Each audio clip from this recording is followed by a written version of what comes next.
जब राजाओं से विजय प्राप्त कर लिया, भुजाओं की खुजली नहीं कम पड़ी मेरे भाई, तो आज बाणासुर जंगलों को जाता है, जंगलों में जाता है, बड़े बड़े जंगलों में हाथी शेर बाघों से युद्ध करने लगा।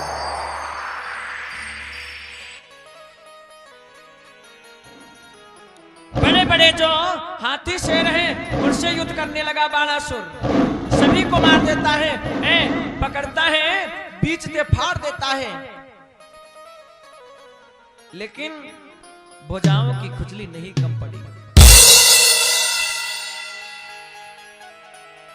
कि फिर भी बल की खुजली न घटी, कि फिर भी बल की खुजली न घटी, तो जगह जगह पर घिसने लगा।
फिर भी बल की खुजली न मिटी, तो जगह जगह पर घिसने लगा।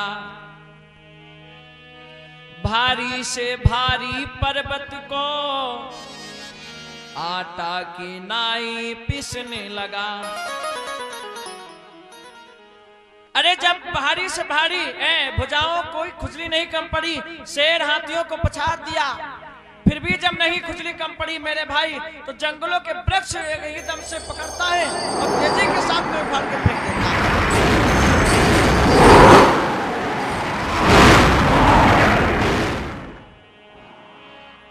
जब रहा न कोई वीर पुरुष, तो हाथी शेर पछाड़ दिए, जंगल के पेड़ तोड़ ताड़ हाथी और शेर पछाड़ दिए। धन्य है परम भक्त बाणासुर महाराज, भोले बाबा का भक्त। जब कोई बचा नहीं तो जंगल के पेड़ पौधे उखाड़ के फेंक देता है, मूली की तरह उखाड़ता है, फेंक देता है जमीन से। लेकिन फिर भी भुजाओं की खुजली नहीं कम पड़ी बाणासुर की। बहुत हैरान होने लगा, दिन पर दिन बाणासुर की भुजाओं की खुजली बढ़ती जा रही है। जमीन पर खाने बना दिया, बड़े बड़े पत्थरों को आटे की तरह पीस करके फेंक देता है बाणासुर बलवान, लेकिन भुजाओं की खुजली नहीं कम पड़ी बाणासुर की। बहुत हैरान हो जाता है भक्त। जब बहुत हैरान हुआ तो सोनितपुर में आया। महारानी ने कहा, स्वामी क्या बात है? बाणासुर कहने लगा, देवी आप कौन हो मुझसे पूछने वाली? मैं आपके प्रश्नों का उत्तर नहीं दे सकता हूं। जाओ अपने महलों में, अपने विश्राम कक्ष में आराम करो।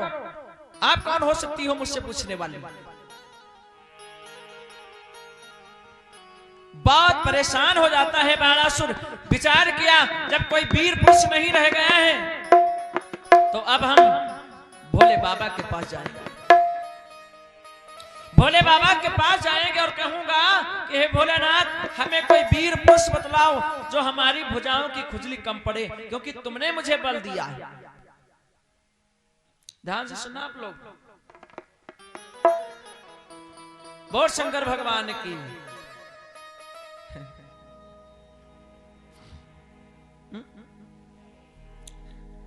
विद्या बहन में हुई। मेरे भाई भोले बाबा के पास आ रहा है बाणासुर। बाणासुर ने विचार किया कि मैं जाऊंगा भोले बाबा से कहूंगा कि भोले बाबा ने हमें ये ताकत दी है, बल दिया है, और मुझे कोई वीर पुरुष बतलाएं, और यदि नहीं वीर पुरुष है तो हमसे युद्ध करें। चल देता है बाणासुर, जाता है कैलाश पर्वत पर पहुंचा और एकदम से आवाज दिया, ऐ भोलेनाथ, भोलेनाथ।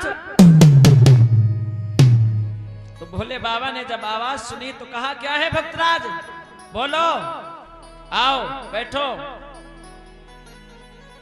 बाणासुर ने कहा, नहीं भगवान, नहीं भोले बाबा, मैं बैठने नहीं आया हूं, एक विनती है, कुछ मांगने आया हूं, आपको कुछ बताने आया हूं।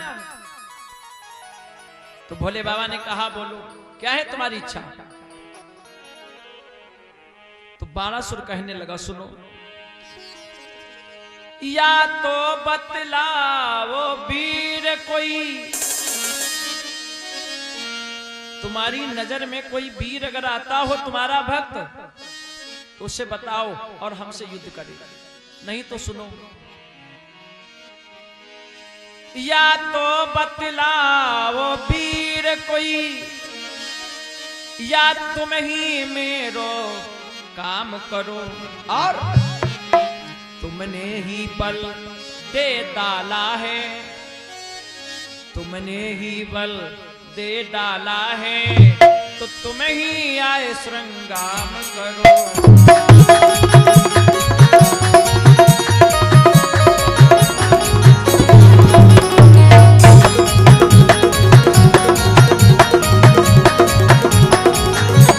कहने लगा बाणासुर, या तो कोई वीर बतलाओ, अगर नहीं वीर है कोई तो पहाड़ कैलाश पर्वत से आओ और मुझसे युद्ध करो।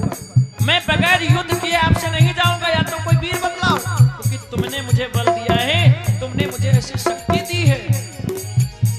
तो भोले बाबा ने कहा, सुनो,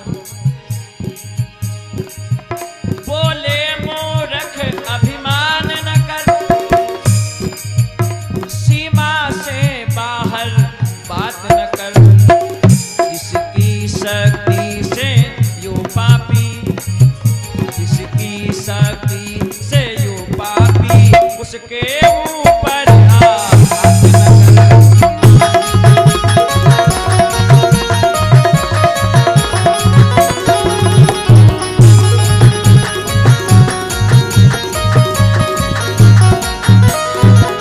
भोले बाबा ने कहा, है मूर्ख, तू अभिमानी है।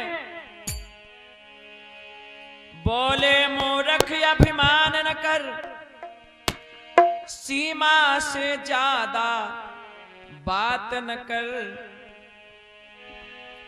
जिसकी शक्ति से यूं ही बड़ा, उसके ऊपर आघात न कर। अरे तू अभिमानी अहंकारी है भक्तराज, जा, तुझे मैं वीर बतला रहा हूं। भोले बाबा के समक्ष क्या देखा, एक ध्वजा गाड़ी हुई थी कैलाश पर्वत पर। उस ध्वजा को भोले बाबा ने बाणासुर को दे दिया और कहा, ले इस ध्वजा को ले जा, और जिस दिन ध्वजा ये झुक जाए, भक्तराज जिस दिन ये ध्वजा झुक जाएगी, समझ लो कोई शक्ति आ गई है मुझसे युद्ध करने के लिए और मेरी भुजाओं की खुजली मिटाने के लिए। भोले बाबा ने ध्वजा दे दी। खुशी खुशी ध्वजा लिए आया है दरबार, यो ही समक्ष देख कर दिया तुरंत ही गाड़। आज उस ध्वजा को लेकर के आया, बड़ा प्रसन्न है बाणासुर, बहुत मगन है, क्योंकि भोलेनाथ ने हमें वीर बतलाया है, कोई शक्ति अवश्य आएगी। तो बड़ा ही प्रसन्न होकर के भोलेनाथ के उस ध्वजा को लेकर के आता है, अपने दरवाजे के समक्ष ध्वजा को गाड़ दिया। दिन पर दिन ध्वजा रोज देखता है कि किस दिन ये ध्वजा झुके और मुझसे कोई शक्ति लड़ने के लिए आए, मेरी भुजाओं की खुजली मिटाएगा।